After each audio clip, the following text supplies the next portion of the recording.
Welcome back to Taste of Truth Tuesdays. Today's episode, The Hidden Philosophies Behind the Renaissance. I'm joined by Collin Conkwright from American Esoteric, and we're diving into one of my favorite messy historical zones, the Italian Renaissance. And no, it's not just a Christian artistic flowering. There's a lot of older pagan, esoteric, and Platonic traditions that begin to resurface into Western thought. So today we're exploring the tension between philosophy and dogma, conscience and authority, and how these ancient intellectual currents may have shaped later ideas about liberty and religious freedom, which are still important today. So with that, let's begin the interview. I am here with Collin Conkwright, and I'm so grateful that you took the time to sit down with me and my audience today. So before we dive into the nitty-gritty of the topic, can you just kick it off for folks who might not be familiar with your work, introduce a little bit about yourself, and seriously, what got you started in exploring such intense topics? Well, Megan, thank you for having me on. I really appreciate it. I'm Collin. I host the American Esoteric YouTube channel. I've been researching in this space for over 12 years now, and essentially, what got me started is I had some world-rocking, experiences, and had a lot of questions, and my curiosity was piqued, and not too many people around my immediate vicinity had any answers. Generally, no one did. Now, but as you look around, the religions in your neighborhood, as it were, they apparently have the answers. Well, it turned out that they didn't. Not for me, not for the questions I was asking. Could they provide some sort of mediocre comfort and some kind of, I guess, instructional myths in the background? Certainly. But I guess I was having an early reconciliation with mortality through some of these experiences, and through a lot of synchronicities, meeting a lot of friends from various different traditions, and the differences in traditions just not mattering at all. Just being able to connect with people on the basic level of having these shared experiences, that was pretty eye-opening. So yeah. And I dug into the books. I only know the English language, so but I love English, so I don't think it's going against me too hard there. But I love going straight to the sources, reading the translations. So in my early years, it was definitely kind of buried in the books, but I was always having these experiences, and a lot of the ancient traditions seem to be able to offer some insights as to what exactly is going on. So, that led to this very long process. And now I'm at the point where sharing this and getting in conversation with others is super important. Thank you for sharing all that. I can relate to that. And I have right here, I haven't started it. I was going to try to dedicate Fridays to learning Greek. I have here because I was like, wouldn't it be neat to be able to go straight to the sources instead of reading the translations? Yeah. But it's hard for me to study stuff on my own. But it is a mission for me of 2026. But hey, we're almost in June, so I better get to it halfway through the year. And so would you consider yourself maybe a humanist? Because I know the humanist tradition has evolved, but they tend to view that the ancient past has like these nuggets of truth that we can, pull upon. Well, if just taking the latter definition you gave, I definitely resonate with that. I tend to not like to box myself into any ism. That's why I've accepted the broadest ism possible, universalism, right? Which, of course, I interpret that much differently than a lot of folks do, and that's why I wrote an entire book on it. But yeah, I mean, the humanistic approach, I like that too, and of course, whenever renaissances happen, you're always reaching back into the past for kind of the gold that you can mine from the past and apply to the present day, to get somewhere new, to get somewhere that will satisfy the craving of novelty that is usually going on in the periods where Renaissance is necessary. And we've reached another point like that right now. And there's been many of these kind of milestones. So just we need to recognize that, human beings everywhere are naturally going to be going through the same things that we are. We're going to call it different names. We're going to have different cultures. We're going to wear different things. We're going to have all these unique particulars that apply to us in this very local way. But nonetheless, the sun, the moon, and the stars still are overarching the same planet that we're on. So we have to be a little bit practical as well, and not just kind of super self-satisfied with our own traditions and think that they can apply, that our local particularities actually are the universals and they apply everywhere. When really, I think the best religious attitudes are looking at the most universal things and the things that apply to us all, being human, being mortal, right? Having certain experiences. I mean, dreaming. There's any number of universal principles and practices and phenomena that all of us experience. But when you get into a kind of milieu that kind of pushes those experiences aside, adopts a more secular kind of daily experience in the society, and the religions of the time aren't really working. There's too much dogmatism on both extremes of like denying all spirituality, and then just you have to have this rigorous conclusion with one or another denomination of a religion. Those seem to be these extremes in this day and age that just aren't working. They just aren't satisfying the questions that we have to ask, and they're becoming increasingly not relevant. Which is somewhat it's kind of sad in one respect, because I don't think religion should be able to adapt. They should be able to transform as a culture and as a time needs them to. And when they can't, it creates this tension. It's like a death spiral. It's like when something in nature doesn't move anymore, it dies. So things have to be able to move. They have to be able to adapt. They have to be able to move over here and climb that hill if the predator's lurking or if something's happening. And when we push ourselves in these kind of rigid ideologies that can't adapt, you have to either discard them or die with them. That's my own sort of personal kind of, maybe extreme approach. I don't know, but so I pick up what works for me, and I like investigating. I like casting my net really, really wide and bringing up the catch and seeing what is interesting there. And I consider it pretty elementary, the observation that the same spiritual parameters apply to all of us. That's a kind of an elementary observation, but it seems to require a lot of nuance in this day and age. So here we are trying to build new theoretical material to sort of have this conversation. A lot I want to say about that. Thank you. So I would say that, due to the dogmatism, we are seeing an atrophy, the weakening, the death, the decay, the getting weak, the fragmentation of society. And then therefore, right now, we're juggling the three ends that came to me. You said novelty, but in turn, there's also a little bit of nostalgia. And then we're also applying nuance. Yes.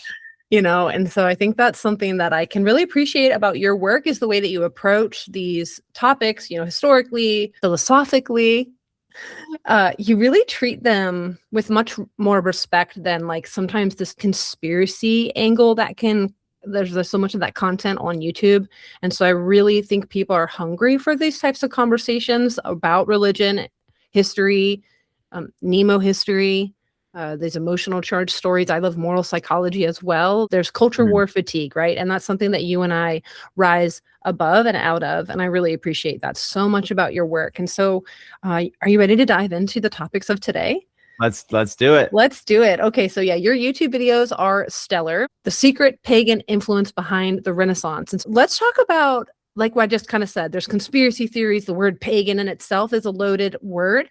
There's some cartoonish concepts that people might come from, but I'm kind of a novice to these concepts. Maybe some of my listeners are too. So what do you think? I mean, what did you really were trying to convey in this video? Because there's this sense of older pagan stories underneath that Christian Europe. So, there's what were you trying to decipher there in regards to the memes and the real history?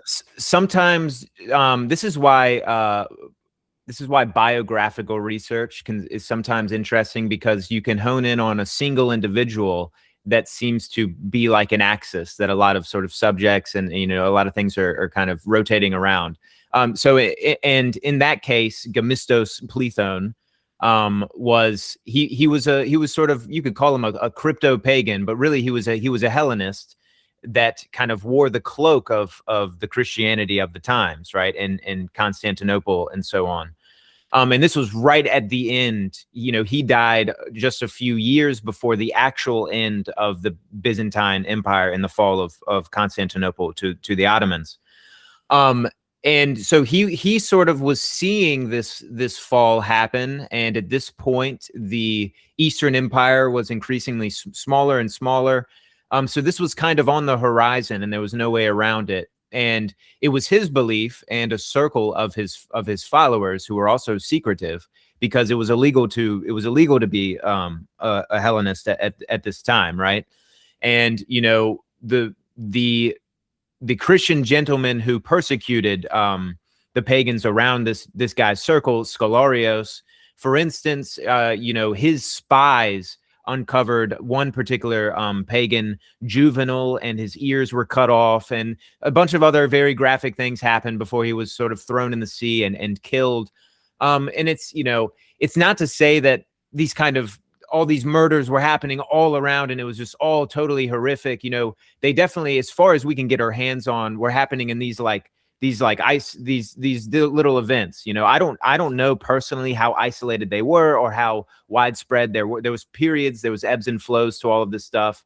But sometimes you get around a certain personality with some power to pull and they take drastic measures, right? But in this case, Scholarios had a suspicion that Plethon was actually a Hellenist, and it turned out that he certainly was, which he admitted later, and he had been working on for a while, even though he was brought on by the then emperor to advise about bringing the churches together, the East and the West churches, which didn't end up happening. But it's just a great irony of history that this Hellenist, who really wanted a new kind of Hellenic civilization to form using the old Hellenistic religion as well, was asked to advise on how the two churches could figure it all out. But the great minds of the pre-Abrahamic religions and the works that they left behind, Plato, the Platonists, of course, the Pythagoreans, the Stoics, there are many more, right? Those didn't just magically vanish, and the common sense of humanity, prevailed among individuals who kept these traditions alive to at least some degree. Sometimes they were just sitting on the shelves and waiting for the right minds to reach for them, right? So some of these very noble records and philosophies, they were just always in the background, and they were always a part of the intellectual discourse. To get rid of them would be to take steps back, okay? And some of these things were gotten rid of for sure. Some heretical schools of thought were simply just stamped out and destroyed, and so on. And all that was in this effort to kind of sterilize history in order for this sort of one major dominant viewpoint to kind of win the day. And there's a lot of reasons why this happens. I mean, when someone is very set in their own beliefs and they legitimately believe that, to offer any other religious conclusion that is different from my own is I truly believe that that's the devil at work, and so on. And so naturally, I'm going to feel very emotional about this, and my drastic, even murderous measures taken to kind of stamp out those other ideas are going to be deemed righteous, right? Even though they contradict the very basic moral instructions of the tradition in question. So wherever humans go, human nature follows, and it's this constant situation. But yeah, you weren't simply going to get rid of Plato, Cicero, and Aristotle and all of these other thinkers just because they believed in different gods than you did. That would be intensely silly. But a lot of the Christian authorities disagreed as to, how much distance should we keep with them? Should we always be clutching onto them super strongly? Should we keep them at a kind of a distance and move on? But I don't think the material that they were working with, like we said, was able to satisfy the needs and the novelty of the time, the new sciences that were emerging, the new perspectives, and simply as empires increase and bring more people into them and bring more literature and more art into it, you have to be able to respect, that all these other things are going on. Your worldview broadens a little bit more. Now, it's important also to realize, I think this is kind of universal as well, the intelligentsia and the kind of elite intellectual class or philosophic class of any society is always going to have a different points of view than, let's just say, the common masses, right? Who, don't necessarily have time to spend years and years digging through the Platonic, treatises and all of that good stuff. So there's always going to be a separation between, let's say, the intellectual authority of a time and kind of the common populace. Okay. Now, if your authority, has all of these dogmas that they have to keep, lugging along with them, and there's all of these rules drawn up and so forth, they're naturally going to just kind of set the rules or pretend to be able to set the rules for everyone else. And so you can't just read Plato and think that that's the end all be all. They're going to set these rules and think that they apply universally. So the idea is why they get threatened about some of these heretical movements as they see them is because it gets rid of that middleman authority. It brings the individual directly back into the divine reality. And this is why a movement, I'm sure, and a controversy I'm sure you would be interested in, the Quietist controversy, that brings all of this right to a head, because the Quietist Christian mystics living in France during the time of King Louis XIV, right, and 13th, I believe, they were essentially developing this. They didn't think it was new, but this newer approach for the times of the individual's direct union with God and direct sort of conversation with God through essentially meditation, solo meditation, and long periods of quietude. And one of the foremost sort of exponents of Quietism, Madame Guyon, she wrote some treatises about this and got it spread through the royal court. And, she caused some trouble for herself, ended up doing 2 long prison sentences, one for 7 years. She was treated pretty terribly, but even though she was relying on a number of earlier celebrated saints and Christian mystics and even the scriptures to try to argue for her point of view. And she makes great arguments. She really does make great arguments. But of course, authorities could go back to their own lists of saints and to their own quotations in scripture and argue, diametrically opposed against that, right? So that's kind of an example of, here's something that will work for people in the time in question. It will give individuals a way to connect with God in a way that works for them, bypasses all the authorities, but then it's stamped out, and it's extremely controversial, and it's deemed heretical.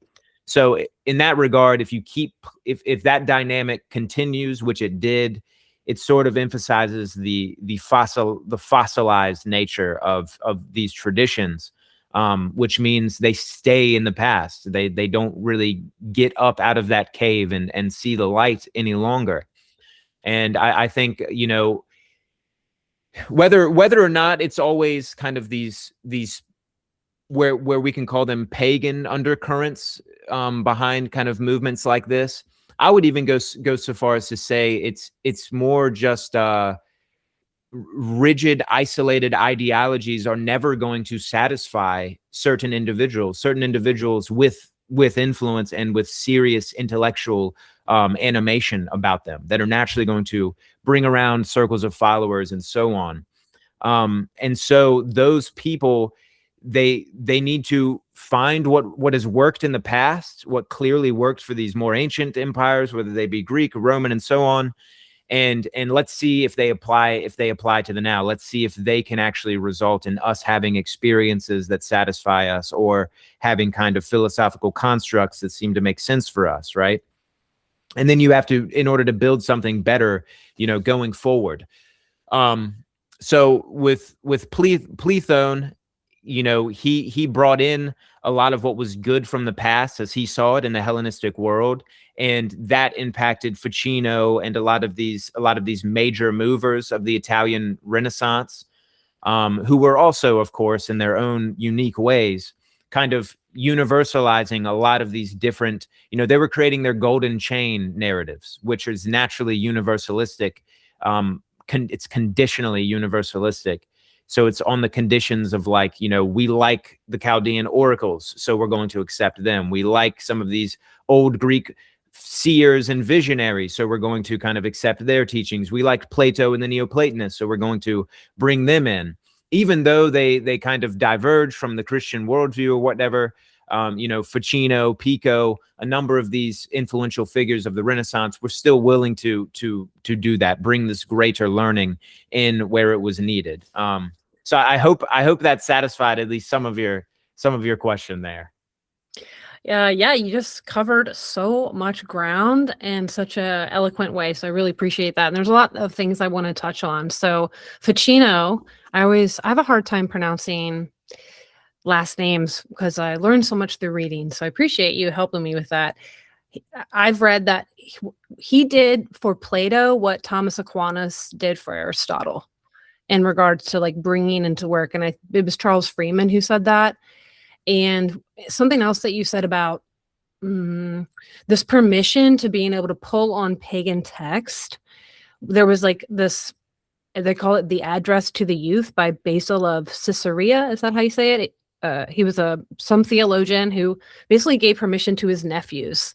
And supposedly this became a godsend to humanists of the time, because they were always getting accused of having so much great interest in pagan text. And then this, Address to the Youth is what it was deemed in the scholarly work, was giving them permission, like you said, to look outside of this. And something else I wanted to comment on that you were touching on about in the beginning, we were touching on, the balance between novelty and nostalgia, or you said that eventually religious movements, when they're too rigid and too dogmatic, that they fall into atrophy and death. I was just reading about the Gutenberg printing press, and this kind of concept is what, led to the Reformation, because because I was there, they were getting access to all this new information. And there was, again, like you were just bringing up with the Quietist movement, they were having this shift of authority, like that they didn't need this high church form anymore. And they wanted to be able to read the text themselves. And so again, that the dogma of the Catholic Church is what led to Martin Luther, stirring the pot as he did. Not that I'm a big fan of the the Reformation went in so many directions. There was so much death and violence. It's hard for me to be rooting for that, but I do see some of the benefits to having the ability to read and understand yourself, since I used to be a libertarian. So I do still have a strong sense of autonomy. So I do appreciate all the things you touched on there and helped me put together some of these knots that I've been learning and studying myself about the Italian Renaissance. It's just fascinating too. We were talking about pre-Christian or pre-Abrahamic religious systems and how optimistic or realistic we can be, that we have enough reliable material to work with. The Darkening Age by Catherine Nixie speaks pretty negatively about how much was lost from the classical world.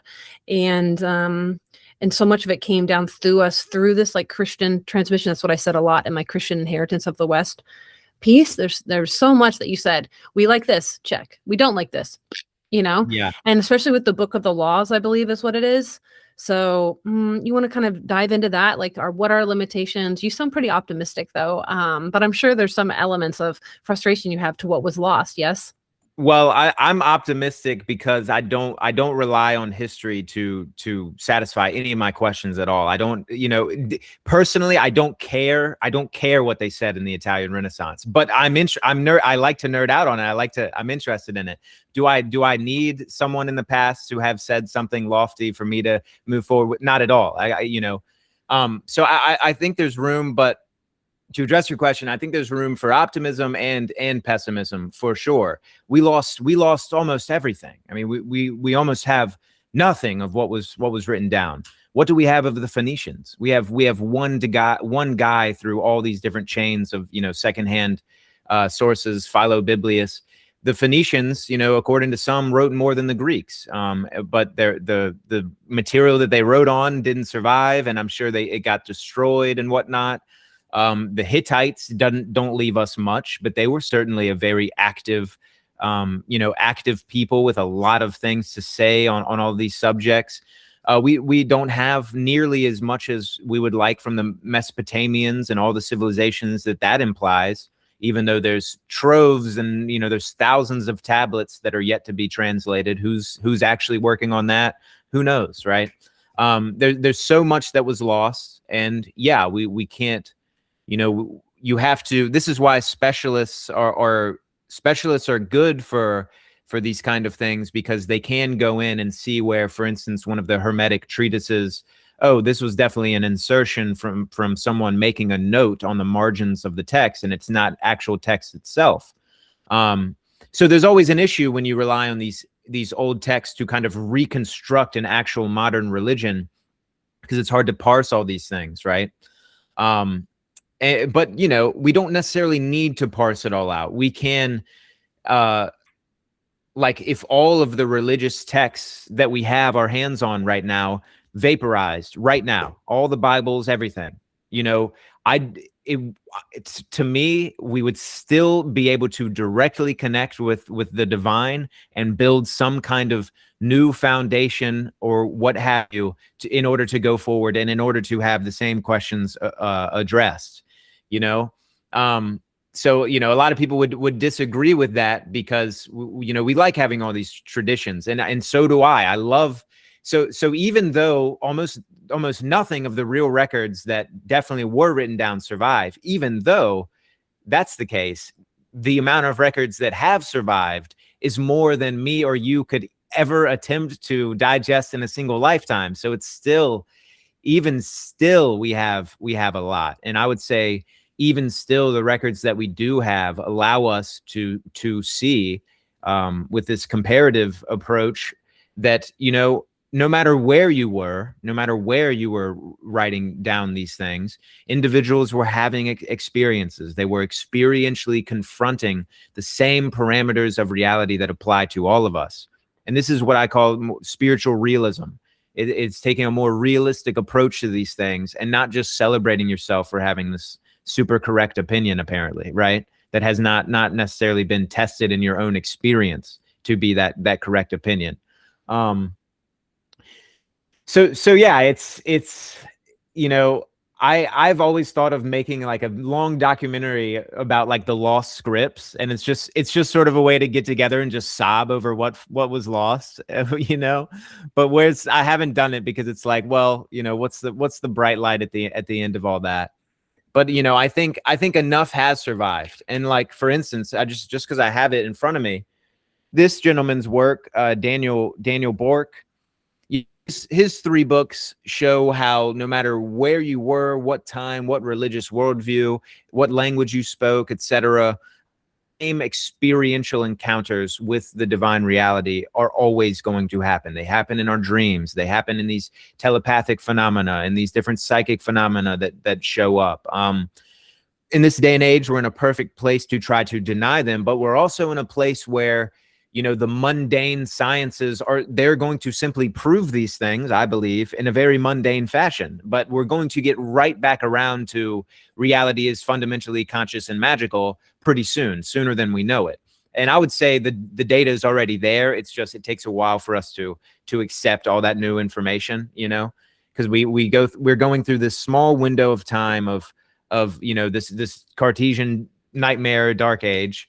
but it's going to be the slowest little blink of an eye, because I think we're going to be right back in the weird in a way that are not able to imagine and we're not able to predict. We're going to step into this weird territory, right? So that's part of the reason I like to find that weirdness wherever it shows up in whatever religion, bring it back to the forefront, because sure enough, your neighbors right down the street have gone through it too. This is all part of the practical and regular spiritual reality that we live in. We just kind of deviate from it from time to time. People get stuck in dogmatic ideologies and don't want to look at it. Humans are masters of limitation. We are masters at figuring out how to limit ourselves to one or another, conclusion about reality, when really reality shows us that the more we know, the more of the less we know. The unknown increases exponentially. It doesn't keep shrinking down the more we know. It radically increases.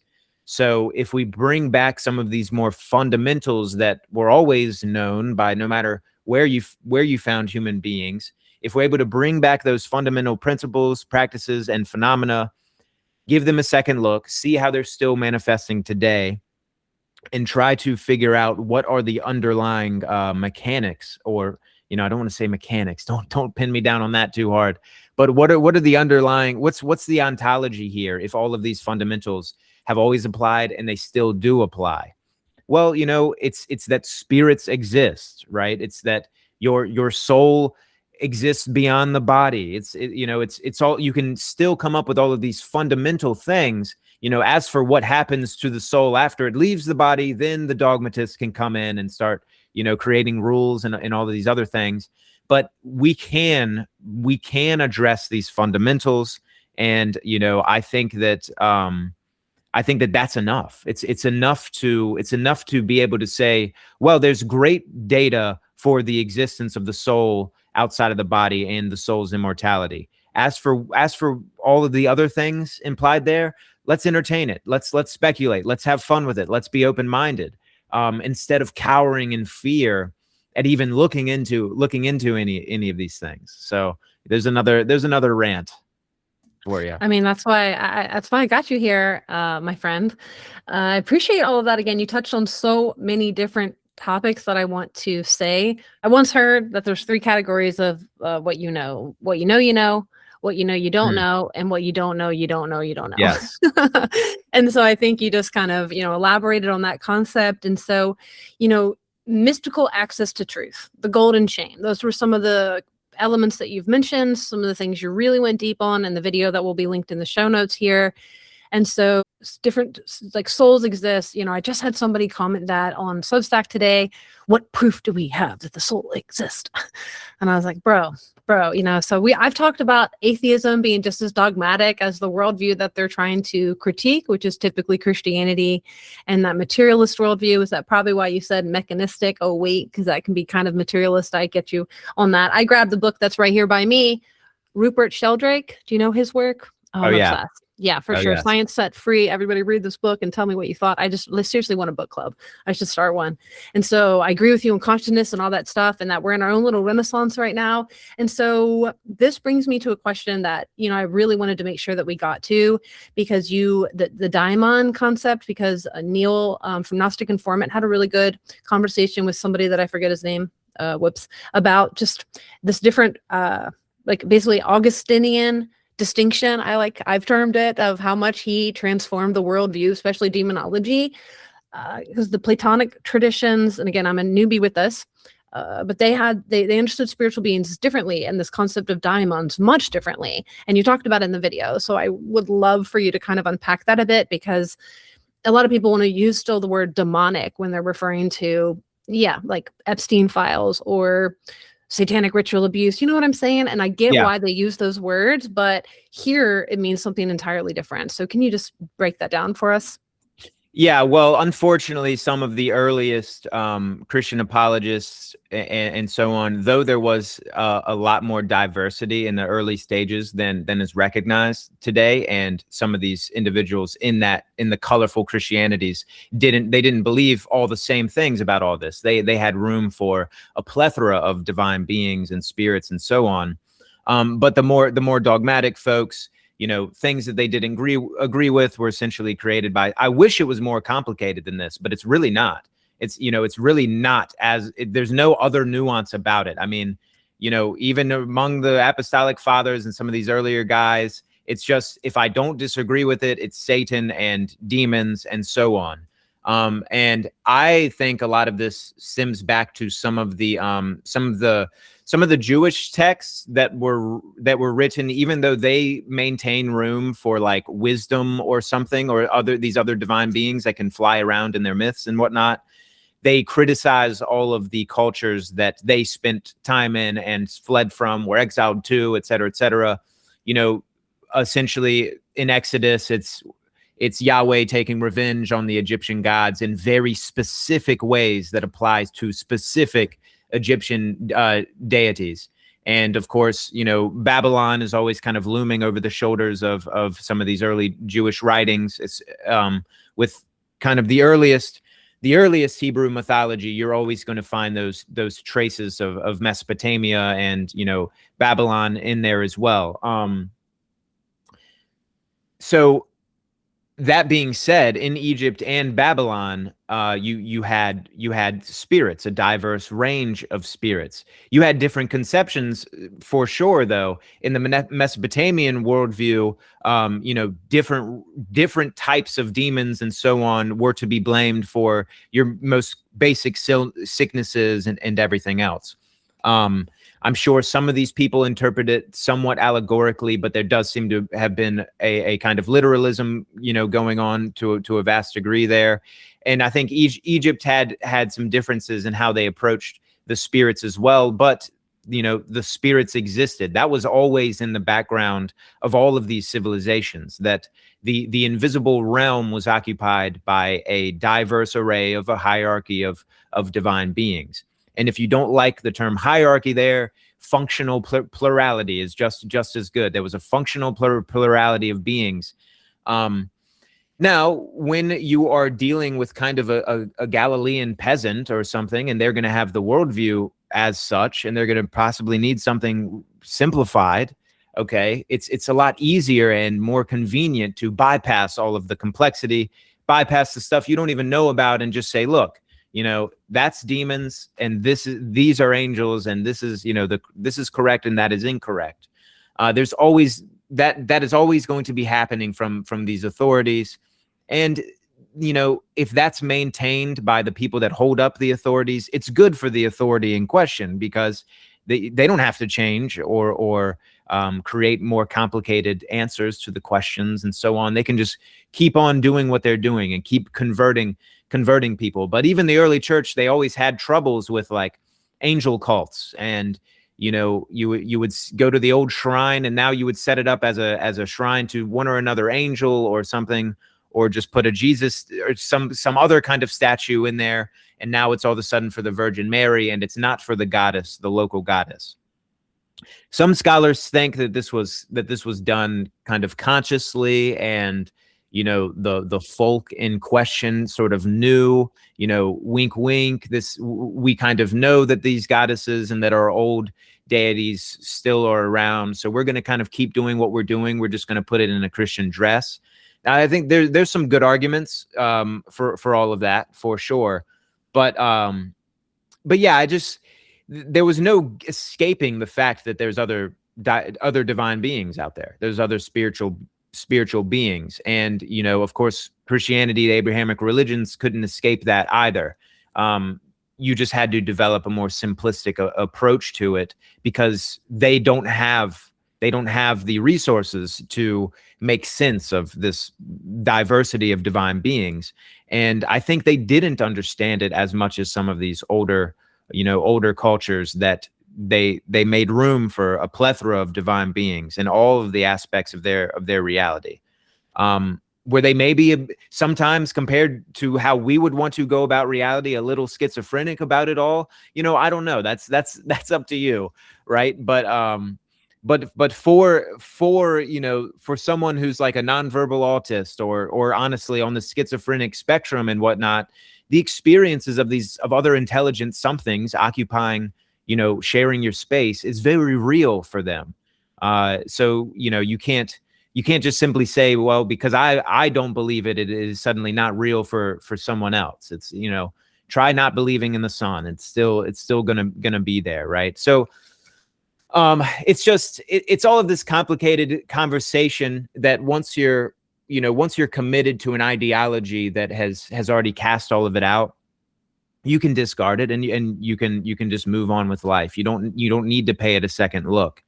And a lot of some of the early Gnostics even would kind of encourage, like, they would say, yeah, all these spirits exist and stuff, and your dreams can produce phenomena, but just let that go. Just let that go and bring it back to the universal Father, and it's it's going to be okay.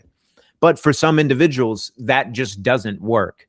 And that's kind of why there's always going to be other religious worldviews that do incorporate that complexity. But yeah, daimons in the Greek essentially meant divine beings. It essentially meant spirit.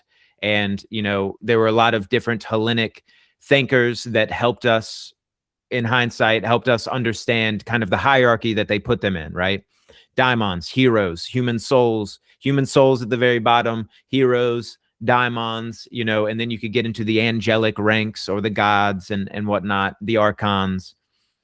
So yeah, so we've lost a little bit of that hierarchy there, but in the East, I don't think they ever really lost it, even though some cultures have adopted this kind of Western secularism, to their own disadvantage, I would say, but yes. Yeah, I think one thing that just struck me is how much more layered the pagan cosmology is versus that sharper, like, good versus evil distinction that came from Judaism, as you said, and as scholars, Jane Assmann termed it the Mosaic distinction, quite stark in the shift.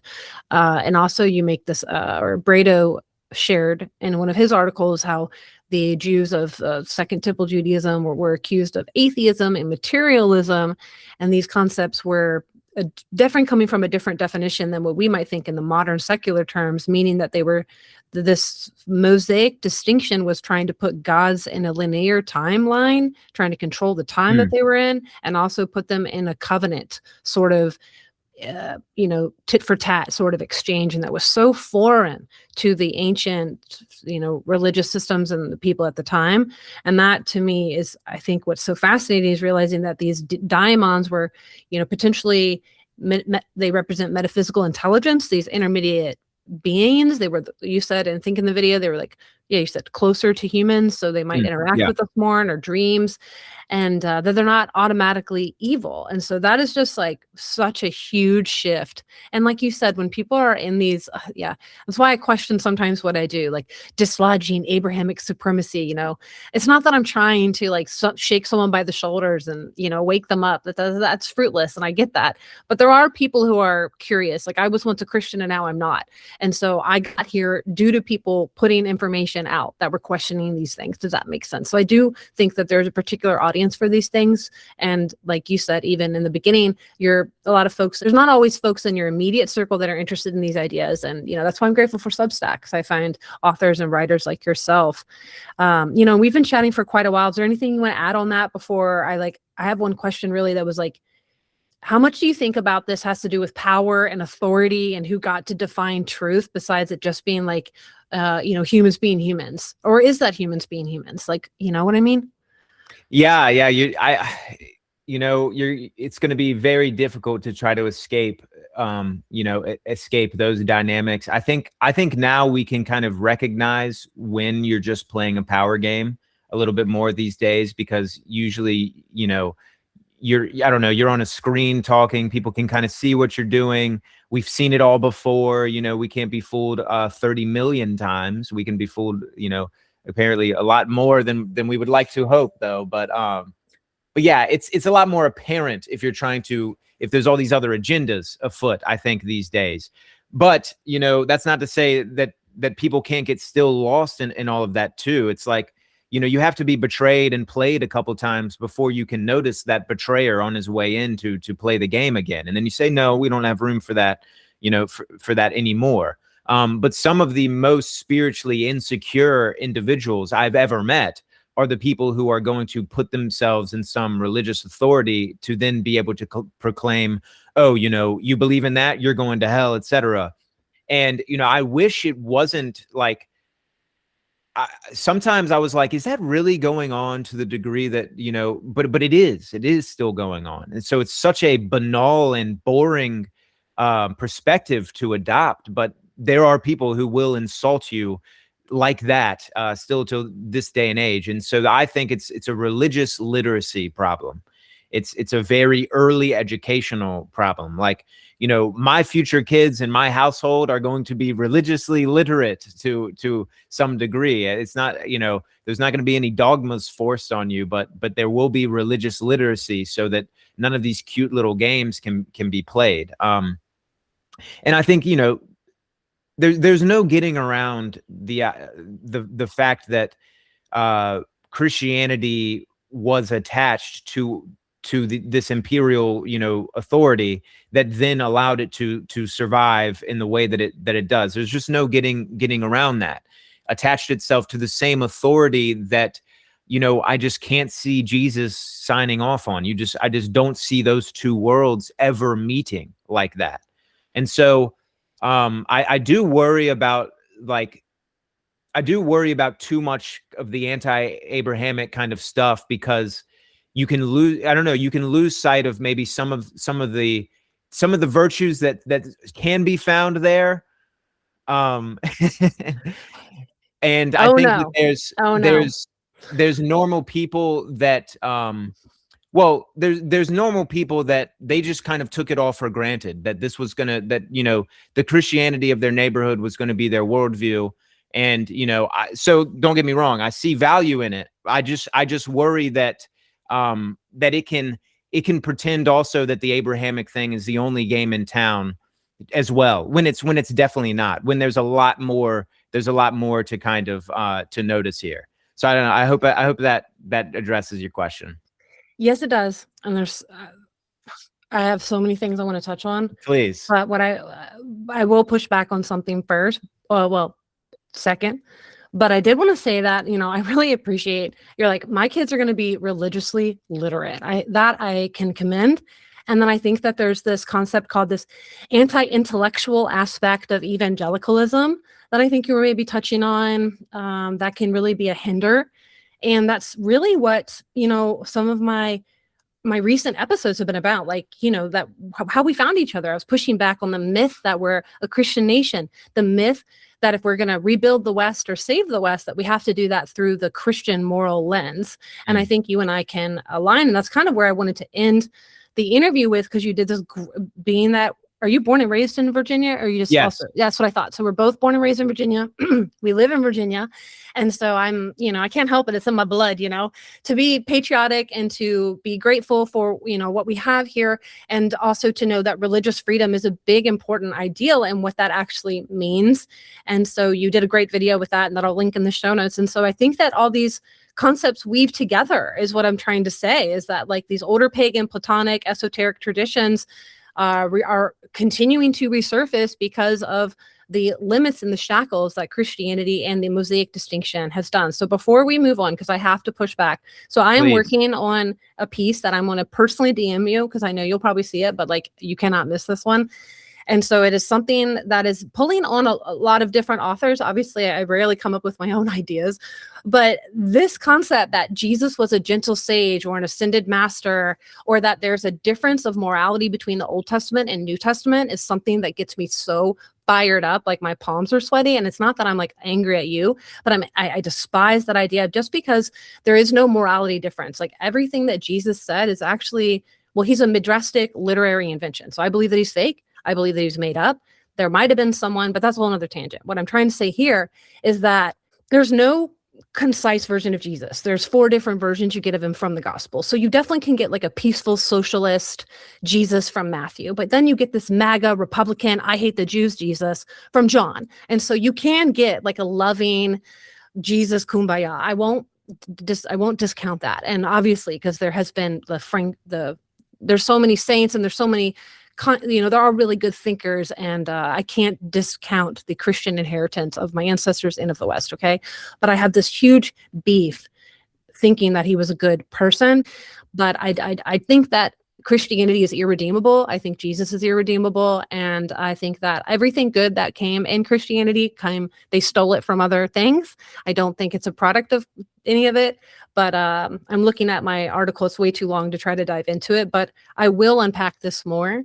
And I would love if you want to challenge me or kind of bring other resources when I drop it, if that makes sense. Well, let me clarify what I meant, because I just basically what I meant when I'm saying I worry about it too much is that there are a lot of people out there who call themselves Christians who don't, they don't know about any of this stuff, and they're fine people. And this is where, you in all respects, you have to watch out for the generalizations, because I've met obviously fine people who call themselves Christian and so on, and they don't have time to dig into all of this history, all of these what ifs. They might have even never gotten around to asking those questions, right?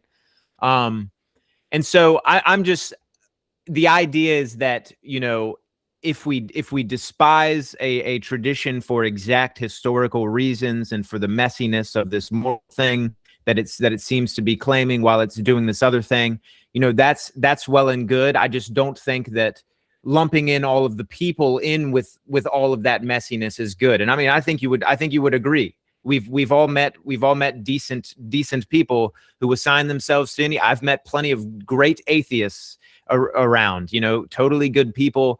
They essentially carry the same moral values that I do. But do I fundamentally disagree with them about other things? Definitely. So I don't know. I hope that clarifies. But of course, I would love to see whatever you have to write about it, because it's always enlightening.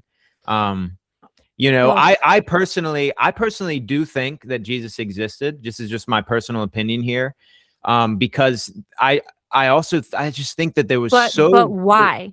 And have you looked at the actual evidence and how weak it is? Because so many people say that, and that's historical consensus.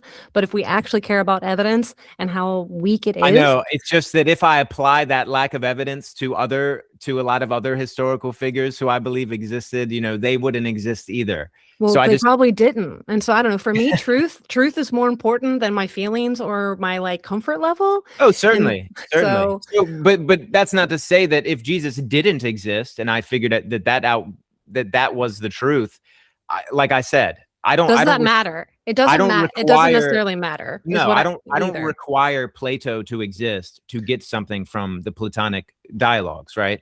I agree with you on that. I don't require the truth to be anything but the truth in order to get on just fine, because we already exist. Everything is already getting along just fine. Besides these historical, this kind of historical trivia, and I make the whole case for this. Okay, everything is not getting along just fine. There are brutal murders happening. No, I mean, that the ontological parameters of reality simply exist. They're not going to cease existing because we do some dumb stuff down here on the earth. They're going to get along just fine. That's what I'm saying. That's what you're saying. Gotcha. My pursuit for truth disregards, at least to some degree, all of the warring humans versus humans kind of low stakes, because a lot of times we're arguing about extremely low stakes things. So low stakes dogmas would be, was Christ really born from a virgin or not? That's an extremely low stakes debate that for me personally has gives me no value whatsoever. It's simply an amusement. You can put a lot of things into that low stakes category. So I try to focus on high stakes fundamentals first. And if you can establish a few high stakes fundamentals, as in no, there's actually good evidence and there's good reason to believe that the soul exists. That's as high stakes as it gets. Does consciousness exist beyond our physical bodies? That's the high stakes dialogue I'm interested in, right? It's simply because a lot of these old religions, they have things to say about this. And I do think that people within them tried really hard to get at that same truth. They were doing it through their own little lens, but they were trying to get at that truth. And maybe they made some headway. Maybe they made some progress. that we still need to go back and try to determine, did they make progress? What did they learn? Okay. Yeah, for me, I'd rather vomit than try to go study Judaism and see what sort of truth those psychos are trying to pull up. It doesn't have to be Judaism, though. That's the thing. But so much of the Abrahamic worldview is rooted in that. But like Jesus, he teaches people to hate their families, to abandon normal obligations, to accept eternal punishment. I found somewhere in my paper, divide households over allegiance to him. So I have serious issues. I'm much more into like the pagan sense of worldviews, the pre-Christian sort of alliance that we had in these societies where punishments were a little bit more taken seriously. And then I also wanted to say that I think human empathy, consciousness, kindness, social bonds, those exist regardless of what our beliefs are. And I think that's what you're trying to touch on. But I think Christianity destroyed a lot of those. And I just have so much disgust in my moral compass towards the Mosaic distinction in general, that for me, it's just everything peaceful about it falls apart, because I think the concept of a wrathful God, a sinful self, and a tormenting hell are just like a trifecta of pure spiritual abuse. And yeah, so it's just hard for me to even explore the ideas. And again, maybe that's still due to some of my like harm from being a Christian and some of the harmful things that I believe are taught. But I just don't think Christians are good people due to their beliefs, because I don't think Christian and the God of Zion are good entities to worship. I think they're sick and deranged, they demand blood sacrifice, and any demons. I mean, if you want to talk about demonic, I would say that the God of Zion is one of those things in my personal opinion. So that's kind of no, you're not going to find I just know that regardless of these dogmas that we can pretend to tie ourselves to, certain fundamentals and universals are always going to be here with us. And that's why people are able to go back and say, oh, but no, Jesus had family value. Jesus had all these things, because they're calling themselves Christians and they're human beings with family values. So it's convenient to just simply assert that, there's an alignment there. But of course, there isn't always an alignment, or else there wouldn't be so many denominations and so many different schools of thought. So where I'm coming from is like, we get really uptight over these low stakes matters. And I'm saying it's fun, it's amusing and all, like it's great. We can talk about all of that. But we need to move on in order to make progress. We need to be able to pull the refresh button and look at all of these questions once more without necessarily lugging in the past. Now, I'm not going to be capable of not looking at the gems in the past and trying to bring them forward, right? But I can try to be like, okay, let's push this aside and let's look at this mystery from this point of view. Let's look at it from this point of view. Let's at least try. So I just worry that some people waste time in just because, like, for instance, I'm a Freemason. I've been told that I am literally the worst possible things you can imagine. Okay. Things that I will never tell anyone because it's so crazy. So like, I'm obviously not those things, but there's nothing I can do to change their opinions. They have already drawn a conclusion with absolutely no evidence whatsoever that I'm a terrible person associated with this blood-sucking. But yes, I get that you're being accused of things that are not true.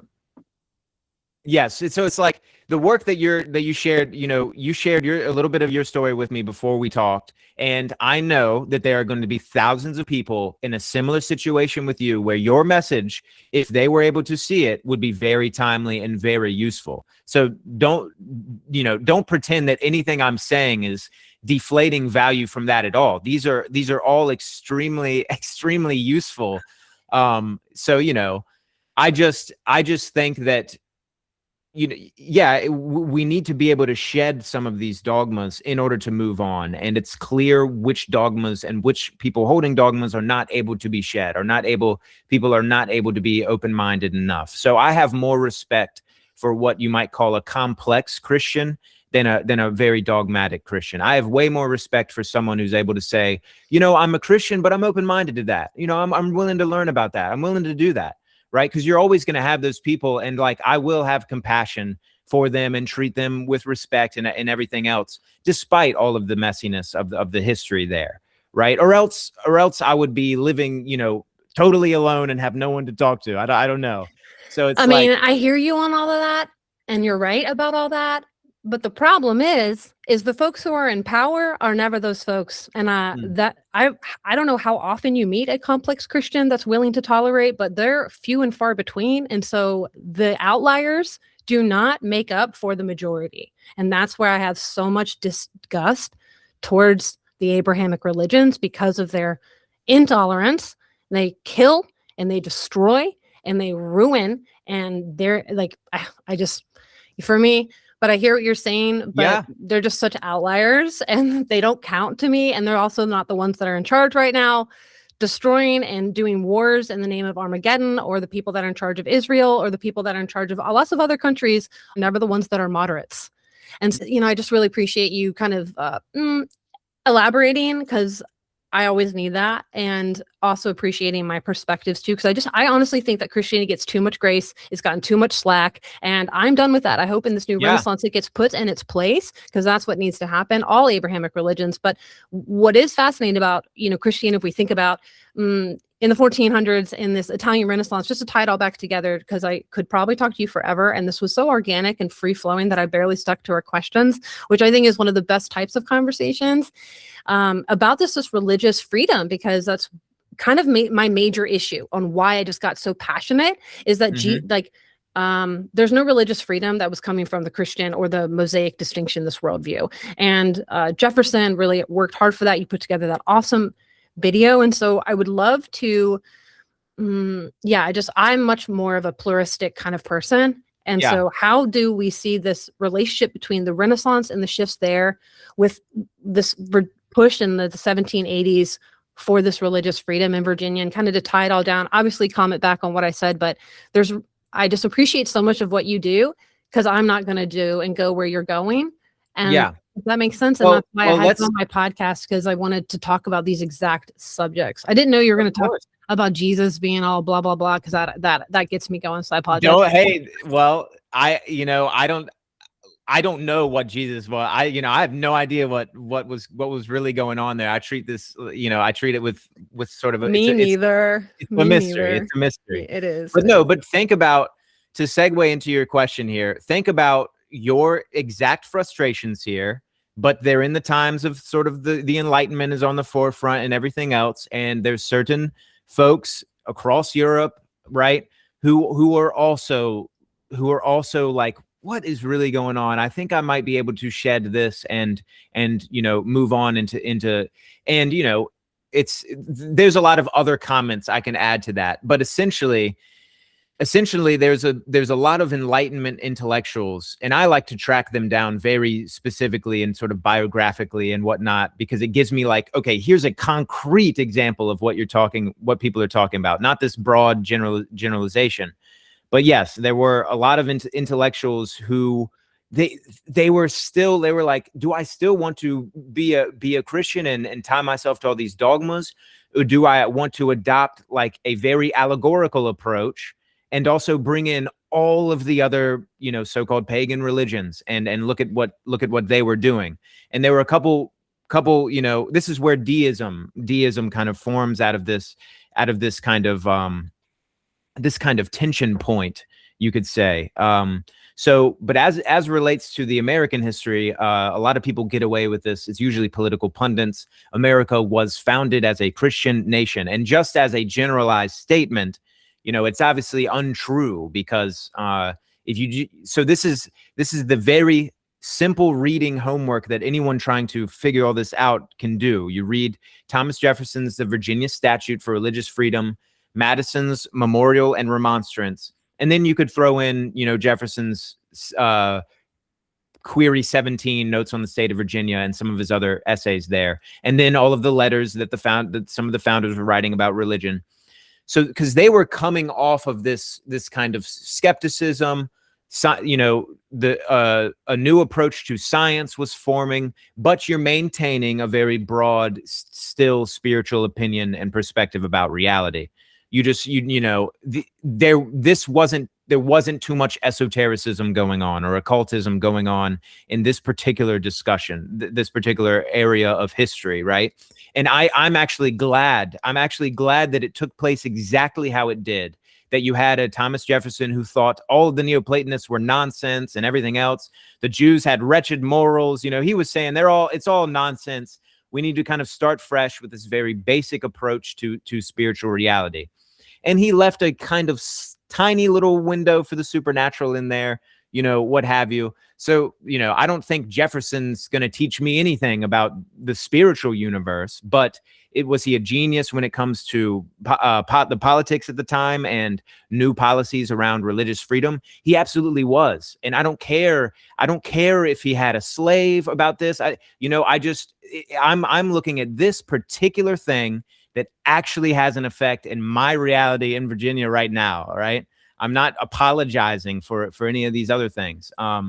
Right. So, because you can get bogged down with those kind of comments too, which they're basically saying we need to destroy what makes your country actually work and adopt some new thing by these other idiots that are in charge and taking oil money and all this other stuff. It's like, oh no, I'm not trading out some actual geniuses for some actual idiots. Let's not do that anymore. But essentially, Virginia is this interesting example because you had Jefferson's Virginia Statute for Religious Freedom, which is essentially like, look, everyone's always had their spiritual opinions, spiritual experiences, and so on. At the level of the state, we cannot tie ourselves to one or another of these opinions, or else all the other opinions we're going to have to establish punishments for. There's going to be unfair policies. Look what just happened with all these wars in Europe. People were coming here to get away from a lot of these things. But with the Anglican Church, the established church in Virginia, they wanted to bring in some more of those controls. And that's why in Virginia, up until 1786 and so on, if you weren't an Anglican, you had to pay these kind of taxes to the established church, even though you didn't believe in what they believed. You might have been a Baptist, you might have been a Deist, you might have been something else. And when the time came for the Revolution, a number of Baptists were recruited to fight in the Revolution, and they were kind of given these promises that, hey, after we shed the British church, the Anglican Church, there's not going to be these taxes that you have to pay to a church with its seat in England anymore. And some clever little fuckers, after the fact, they tried to reassert this general assessment tax. And thankfully, with Jefferson and Madison and so on, we got rid of that. And through these two key documents, as many Supreme Court cases have referenced, these are what led to the First Amendment and our country's adoption of its religious policies, which essentially is the government is blind to your religious opinions. And I think that is a very wise approach to take, because religious opinions can get extremely colorful and extremely not related to spirituality at all, but related to like what you are doing and what we're willing to say that, you can do and not do. And the consequences are crazy, right?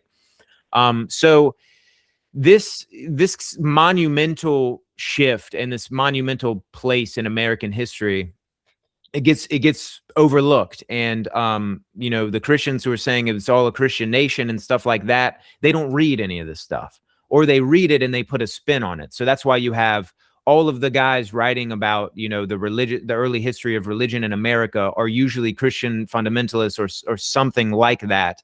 And they want to tell you what kind of Charlie Kirk said, that all of the founding fathers were church-going, Bible-believing Christians. Well, Benjamin Franklin wasn't. Thomas Jefferson wasn't. George Washington, that was more like, my wife goes to church, so I'll go to church with you, honey. Come on now. That's what was going on, right? And like, that's kind of like how I am. Like, yeah, oh, you want to go to church? Like, I'll see what it's all about. I'm not like, it's not, the spotlight doesn't have to be on me. I'll figure it out. But that's probably not going to go well for someone like me, because I'll have, that's too many red flags, whatever. But you got to give it to these guys. Like Benjamin Franklin, he was what I call a positive deist. Okay, so he knew he didn't have time for these dogmas. He was well beyond that. I mean, look at Thomas Paine, of course. He was a different kind of founding father, if you will, or framer than these others. But his Age of Reason is still a brilliant writing. And it's crazy how far the discussion has not come, because like Emperor Julian's Against the Galileans, that in its of itself, you have to read that if you haven't. That is all of the things he was, arguing against Christianity and Judaism about. It's still happening 2,000 years later. It's still, same points are still being discussed. So it just shows you how frozen in time a lot of this has become. And it honestly silly that it has become. The older I get, the more I realize there were never any adults in the room. Never. Not in the education system I was brought up into. Like nothing. There were never any adults in the room.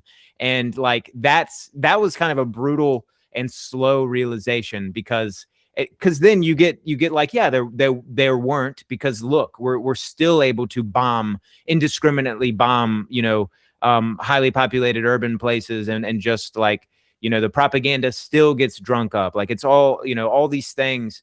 I would have thought that we would have shifted out of that. I actually, in high school, I was radically optimistic for this country. I was like, oh my God, these conspiracies are being unearthed. Like everyone's going to be totally beyond this BS. There's so much more that has been discovered about religion and whatnot. Like science is proving that consciousness can exist beyond the body, that telepathy is real. I was like, dude, the golden age is right there. It's right there. But we love humans. We're masters of limitations. We love, if we're not totally ready to let the old patterns die off, the old cycles die off, then we're like, maybe I'll do it again. Maybe I'll do it again.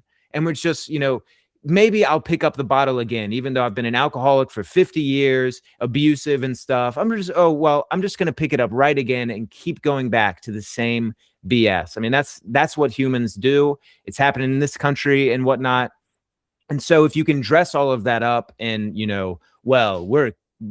we're part of this religion, our morals are sound, and God is with us. I mean, this is that easy sell to the gullible masses, but it's working less and less. I mean, it's not.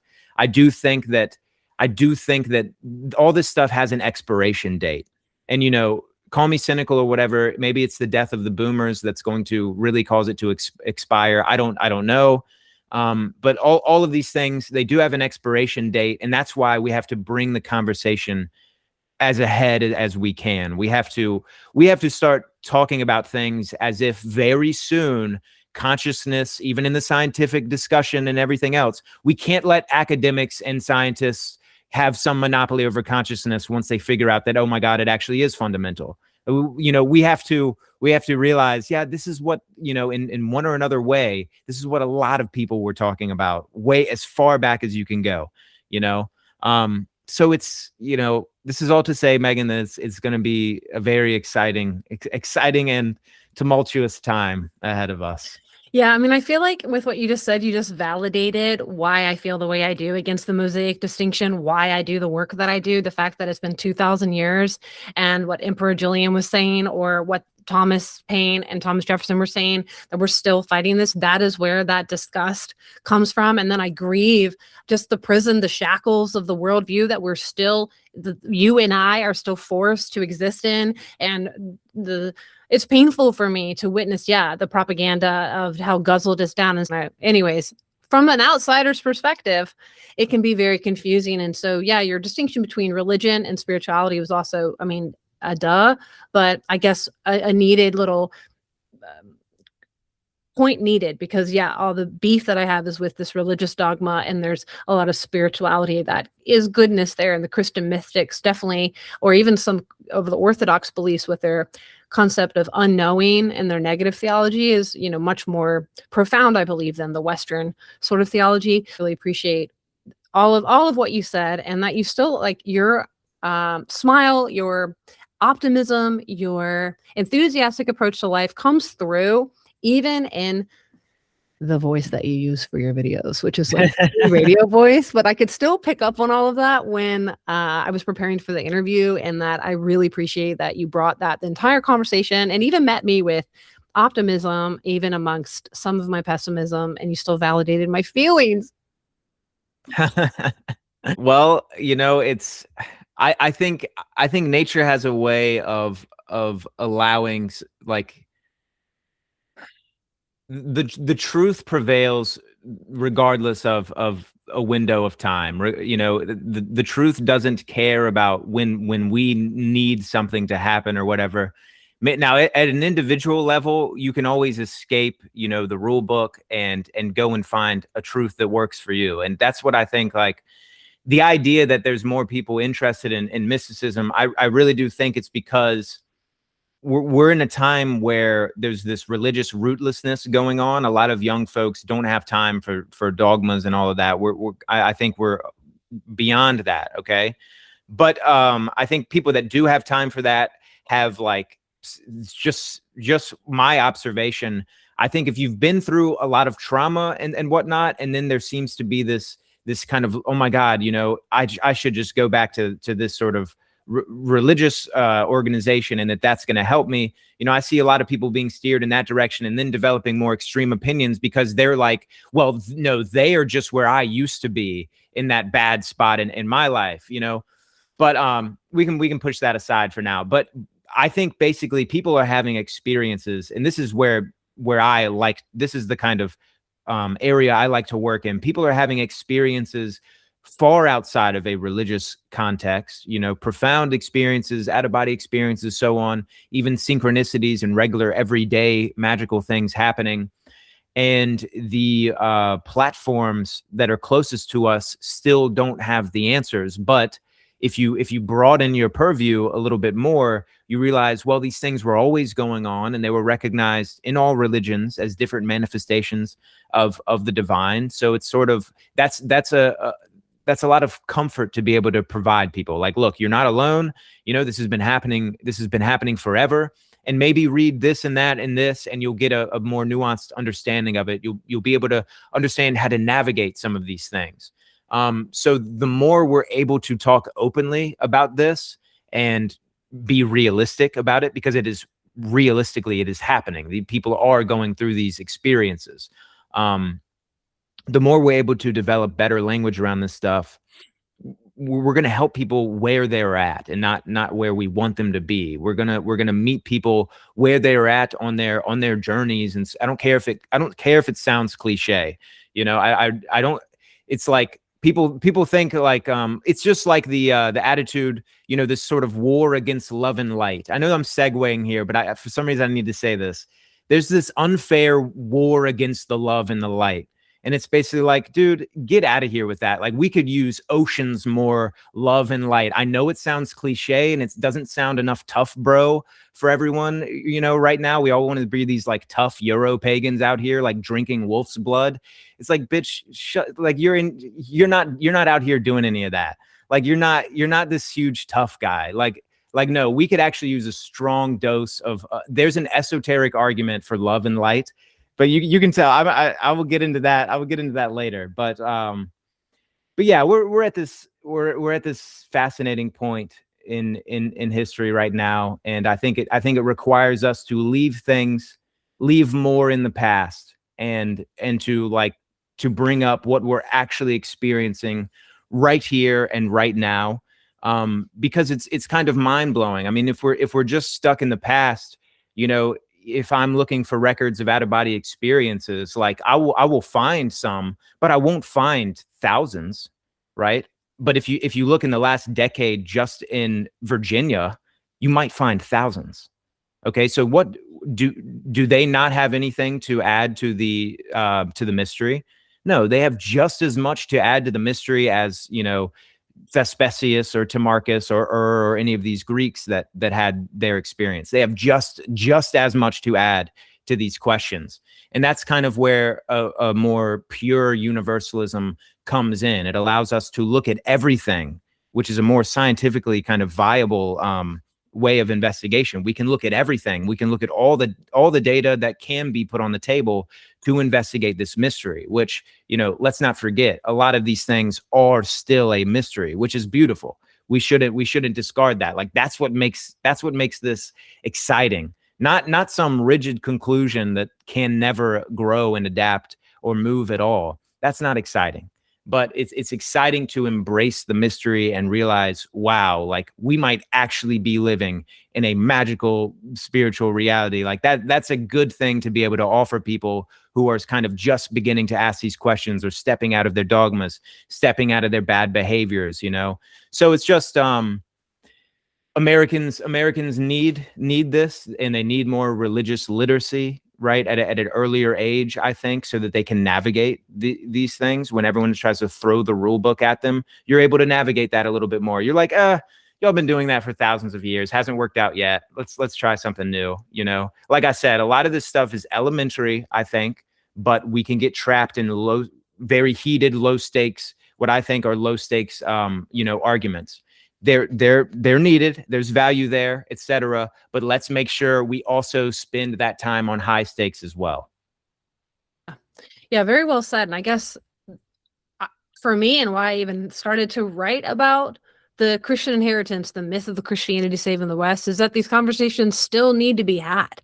Yeah, so it's interesting how, bias will always be there, right? And of course, I was so hurt by the church that, but I once did attend a church like, yeah, sure, honey, like you said, with Martha Washington encouraging old George to go along to church. So I do appreciate so much what you said, but I think that, I've been really challenging myself. Like, I don't think I'm a liberal anymore. So I think I have fallen away from that, which is a really big deal. And I don't know if I even believe in true, absolute freedom of speech, because I don't think all speech, not that I'm like, hate speech, you're an anti-Semite, not that I'm going that direction, but I think some speech is really harmful, like porn, or some ideologies are really harmful. So I haven't decided where I landed, but I am questioning, like, how can I be okay with that? Like the whole you do you libertarian vibe doesn't always work out. Cause like if you had a gambling habit, it does impact other people around you. It's like, or when I was in sex work, it impacted me and my future husband. Like, you know what I mean? It was like the ripples ripple out. So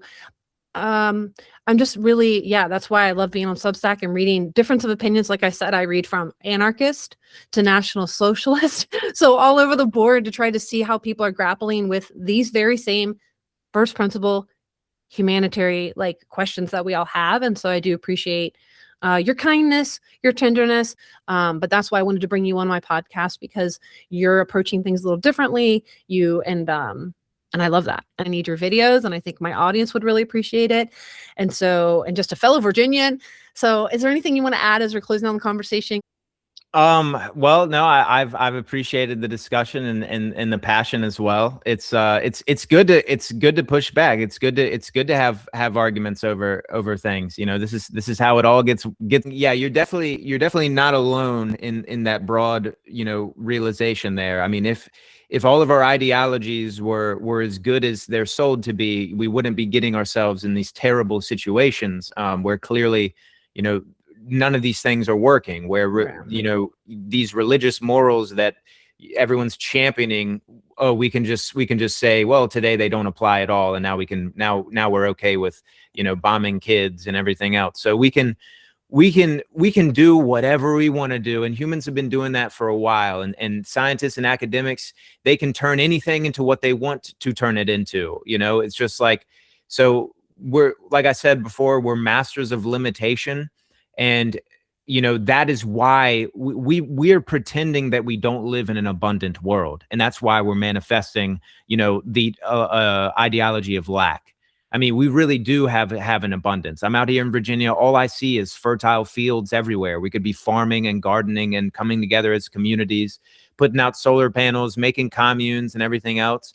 But Hollywood and everything, they hate this idea of community. Every single thing that you're like, every new horror show is about some new community gets started, but like the guy at the top is some weird sex lord perv, and it's all, hiding some crazy murder or whatever. It's always like, you guys can't just bandy together and figure it out. No, trust in us tyrannical psychopaths that clearly are just getting everybody in debt. It's basically, it's a runaway train. And there's people with golden parachutes that are stuffing their pockets as the train goes off the cliff. That is a realistic take. That is a practical take on this. It has nothing to do with this side or that side, because there is no sides when you're up in DC drinking the swamp water. It's how much money can I put into my pockets? And that is what has ruled empire since day one. I mean, if to think that this is all something new is ridiculous. I mean, go back to like 11th century Byzantium, and it's just, tyrant gets in place, the empire falls apart, there's a bunch of wars for absolutely no reason, and the emperor dies horribly, gets poisoned by his wife, and then some other idiot gets on the throne. And it's just, so it's just clearly, the changes that we're looking for, they have to start like with us. They're not going to come from the people who have been destroying us for who knows how long at this point. So this is all to say that, like, in order to create change, whether it be in religious literacy and everything else, if the old systems aren't doing it, we have to create the new systems while the old systems simply collapse. But creating these new approaches allows those bridges to be built. And I want to be at the point of creating the new system. I guess, that has become one of my purposes, at least in this kind of space. Try to create these new understandings, these new approaches, help the religious literacy problem. And I'm not an academic, so if I can do this stuff, anyone can figure it out, right? But the academics don't have answers to my questions, and they are usually kind of, if you talk about experiencing any of the things that they're actually experiencing, like, these academics will read mystics all day long, but when it comes to the actual experiences that those mystics are going through, we don't have anything to say about that. And it's like, well, then you don't have anything to say about it at all, really. And that's, so I have a lot of gropes with that perspective as well. But no, it's like I said, it's gonna be an exciting time, even though it's all crazy and scary. That can still be exciting, because I do think in the end it's gonna be all right. In the end, we're good. Yeah, I appreciate that. One of my favorite astrologers said that we're the age of the victim is over, and we're headed to the age of the hero. And heroes don't rise from the easy times. So I do hear you on that, and in my Fragility of Freedom piece, that was like the major theme, was like, they thought, political tyranny was causing collapse in Rome. And then the founding fathers thought it was happening then, and it's happening now. It's like this constant thing that is like, yes, part of the first principle, not really part of the first principle, but part of that humanitarian experience in itself. And the microcosm, of us starting here in small, and maybe that will ripple out into the macrocosm, try to tie in some of that Platonic talk. So yeah, I really appreciate you, and I thank you for your time, and just really grateful that you joined us today. Thank you as well. Thank you for the discussion, and I look forward to reading more of your essays. Yeah, I'll send that one to you, I promise. Sounds good. Well, pleasure to meet you. All right, thank you. Hey, welcome to the post-interview discussion. I'm going to try to keep this short and sweet because the interview itself has already been over 80 minutes, and I appreciate you making it all the way to the end. So when Collin made the claim that he didn't think that Jesus would have signed off on the authority that came with Constantine, I was caught off guard by that claim, and I don't think I articulated my pushback as well as I'd wanted to. And so I made this little slide presentation just to try to break it down. But again, I really want to be short and sweet here.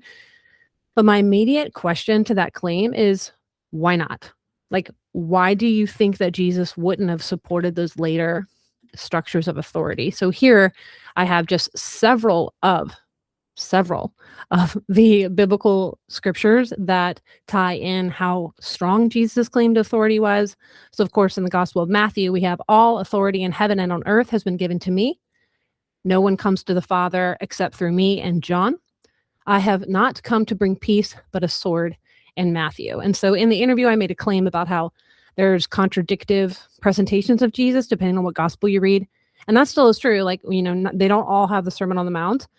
They have different timelines for the crucifixion or like the Lord's Supper. They also have different genealogies. So there's a lot of contradiction there, but authority, exclusivity, judgment, all those ideas predate Constantine. So moving on here, we've got more scripture evidence. So in Matthew and in Luke, Jesus promises rewards to those who leave houses, siblings, father, wife, mother, children, and the land for his sake or his kingdom. Repent, or else I will come onto thee quickly, and I will fight them with my sword of my mouth. And that's in Revelation. And then Jesus appears as a warrior king, judging and making war, the sword from his mouth, again, ruling with a rod of iron. So these are just several scriptures that break down that Jesus was a moral teacher, a peaceful sage. You know what I'm trying to say? So, Jesus did not present himself as this one philosopher among many in an ongoing conversation. He presents himself as the truth, not a path, but the path, not a teacher, but the teacher, not one authority among others, but the final authority. And so these themes appear again and again throughout the New Testament, which I will be breaking down in my future paper that I mentioned in the interview. But the Pauline distinction, we could call it, where he says there's neither Jew nor Greek, represented so much more than just inclusion. It relocated identity away from ancestry, tribe, and inherited like blood cult. The ancient family was bound together through blood, ancestors, place, and sacred obligation. Christianity destroyed that through their call to authority. Jesus, like I said, demands followers hate their father and mother, wife and children. In Gospel of Luke, let the dead bury their own, so kind of forget your obligations. In Luke, family was redefined around obedience. Whoever does God's will is my brother and sister and mother. And Mark. So, and then Paul, treats marriage as a concession for the weak, preferring celibacy to keep devotion undivided. And that's in 1 Corinthians 7. So all of these elements predate Constantine. This myth of a unified Christianity, like when he said, Jesus would sign off on that, like what Jesus? Early Christians, they weren't some unified movement that later became corrupted by power. It was fractured from the beginning. You can see that in Paul's letters. Are you under Apollo? Are you under, there's so much fighting and disarray happening in the churches that Paul is writing to. Christians themselves disagreed who Jesus was, what relationship he had to God the Father, which texts themselves mattered, which doctrines were essential. Even in Nicaea, many bishops who signed the creed later recanted. And so the empire itself did not create these conflicts. It simply inherited them. And I think that was something that I wanted to really get across that I didn't in this conversation with Collin. And moving on, Constantine's opportunity. So I've mentioned this quote in How Christianity Superseded Reason, I believe, in that paper. It was the mark of Constantine's political genius that he realized it was better to utilize a religion that already had a well-established structure of authority rather than exclude it as a hindrance in the closing of the Western mind. So as Charles Freeman is noting here, that Constantine, he was a genius for recognizing that this movement already possessed the strong structure of authority. He didn't invent bishops and doctrine, orthodoxy, or exclusivity. He just kind of harnessed that and used that. The globalism, the universalism, all of that is rooted in the authority. And the New Testament and the Old Testament have that same sort of world domination authority, that us versus them mentality. And that leads us right into the Mosaic distinction, which I mentioned in the interview several times. So Assmann, I've been told how to pronounce the scholar's last name, forgive me, but he argued that the biblical religion introduced a sharper division between true and false, this like very harsh distinction. And so ancient pagan societies, yeah, they had like competing gods, competing cults, but they were generally had this remarkable capacity to like absorb, translate, and coexist with other traditions. There was competition, there was debate. Gods could often be identified with one another. There was this cultural translation there. New cults could be adopted. There were philosophical schools that were debating without requiring universal agreement, and this religious coexistence. Then comes this Mosaic distinction, the biblical framework, right? So now we have true versus false, this really stark line in the sand between like who's within the sacred order, who's with not, who's doing orthodoxy, who's a heretic, who needs to be killed, excommunicated, destroyed. These very exclusive truth claims, this universal allegiance, this was foreign, brand new. These are like brand new metaphysical claims that came in. And I just don't think this point is hammered home enough, especially in this discussion, understanding what the Mosaic distinction was and did, and how horrific it really is trying to crawl out of the biblical framework. if that makes sense, you know? And so the result is that Western memory has long highlighted this compassionate readings like the Sermon on the Mount, while super duper downplaying the authoritarian, exclusivist, and the apocalyptic ones. Like Jesus was a Second Temple apocalyptic preacher, reframing all of this as profound wisdom.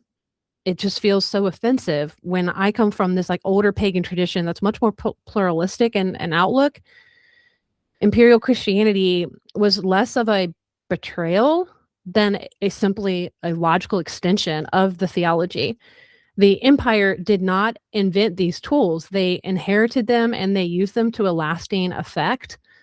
And so for me, found it so kind of ironic that the claim was made in this conversation because the Renaissance was recovering traditions that were completely almost destroyed or lost by Christianity. I even tried to ask that about how much we've lost from the classical world, how horrific it is. I mean, I don't know if you've read The Darkening Age by Catherine Nixie, but I don't think Collin has, because it brings up a very visceral, very, very deep pain, a soul-wrenching pain of what was lost during the rise of Christianity and the closing of the philosophical schools. So I just don't know why we assume that Jesus would oppose those structures when we read the scriptures plainly and with a skeptical eye. In closing, I want to share a quote from an article that I have linked in the blog. The Mosaic distinction is the foundation of Israel's identity, but Christianity also stands on it. The Mosaic distinction is the jealousy of the Hebrew God, which has not been tamed by fatherhood in Christianity. It was directed against the cosmic God of the philosophers as much as against the anthropomorphic gods of the temples on Greco-Roman philosophical monotheism. Even though truces and even alliances were forged during the Middle Ages between Christian theology and Greek philosophy on the basis of Aristotle, and I would add Plato, the long-term result of their struggle was to strip philosophy of the right to address metaphysical question anonymously.